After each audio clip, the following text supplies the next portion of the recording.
All right, so we hit the milestone right here in Worldwide Exchange. Reports say we're up to 1 trillion. I know your numbers are showing similar data. What does that really mean when we're talking about investors? The fact that we hit this new milestone this year, far surpassing the previous record. You're right. So we passed the record a few weeks ago. I was on CNBC talking about it with you, but we've seen continued acceleration throughout November and heading into December. That's a tremendous sign, a great accomplishment for the ETF industry and for investors.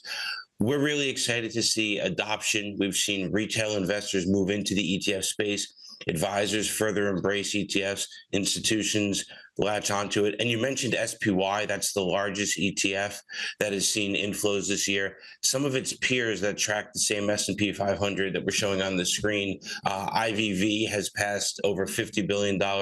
VOO, which is Vanguard 500 ETF, has $100 billion of net inflows alone. It's been a great year for the ETF industry. All right. We've also seen more diversification when it comes to ETFs. I was just mentioning one of them, the SPMO. It's a factor ETF. Is that generally people trying to beat the market? And what direction do you see that going in? Are we going to see more of these specialized ETFs as opposed to index funds like the SPY, which just tracks the S&P 500 or the triple Qs? So I tend to think of the equity ETF space in a few different buckets. So we've got those market cap weighted ETFs like SPY. We have those factor ETFs. You mentioned the momentum ETF that has performed well. There's also some quality ETFs. QUAL from iShares has been very popular this year.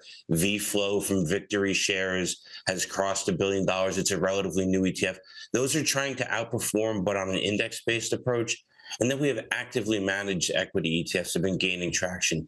T. Rowe Price is one of those firms that's leading the charge with product development. They have an ETF, TCAF, that's gathered over $2 billion in just the last 12 months. BlackRock's had success with active ETFs. Capital Group has had success with active ETFs. We're seeing more active ETFs. We think that's going to be popular in 2025 as well. Something else we've talked about here on the show are actually bond ETFs. I know one that you're tracking is the AGG. It's the iShares Core U.S. Aggregate Bond ETF. With a rate cutting cycle more than likely happening next year, do you continue to see inflows into those bond ETFs? We do. We had a record year for inflows for fixed income ETFs. We actually hit that in September. This has been a record year across many levels for the ETF industry. AGG and its peer BND from Vanguard offer core bond exposure. But we have seen investors take on a little bit more interest rate risk. They can do so with Treasury ETFs like TLT. They can take on interest rate risk with an actively managed ETF.